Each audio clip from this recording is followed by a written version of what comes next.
কি করবেন এই টাকা দিয়ে? যদি কবর নিয়ে যেতে পারেন, আখেরাতে কাজে লাগে, তাহলে তো একটা ব্যাপার ছিল। তা তো পারবেন না।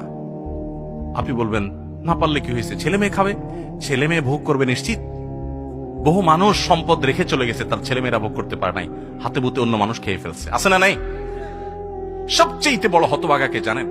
আল্লাহর জমিনে সবচেয়ে বড় দুর্ভাগা, সবচেয়ে বড় বেয়াকুব এবং নির্বোধ মানুষ হলো সে, যে যাদের জন্য চুরি করবে তারাও সে দায় নিবে না। কিয়ামতের দিন ছেলে আয়সা বলবে না, আব্বা চুরিদারি ডাকাতি 2 নম্বরে যা করছেন, ঘুষ সুদ যা খাইছেন, আমাদের জন্যই তো খাইছেন, আল্লাহ আমার আব্বারে জাহান্নামে দিয়ে না, আমাদের নিয়ে যান।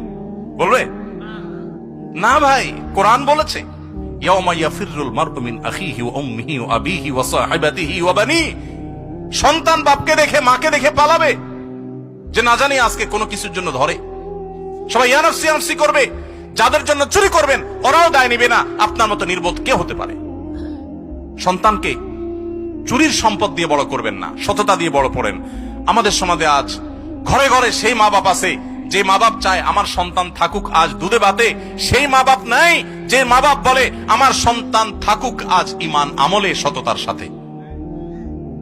সেই মা বাপ নাই। মা বাপ নকল কিনে এনে দেয়, বাবা 2 নম্বরে করে পরীক্ষা দেয়। যেই মা বাপ সততা শিখাবে, সততার সংকল্প করাবে, সেই মা বাপ চুরি শিখাচ্ছে। এজন্য সমাজের রন্ধ্রে রন্ধ্রে, খাজে বাজে, কোনা কাঞ্চিতে সর্বত্র দেখবেন চোর আর চোর উৎপাদন হচ্ছে, দুর্নীতিবাজ উৎপাদন হচ্ছে।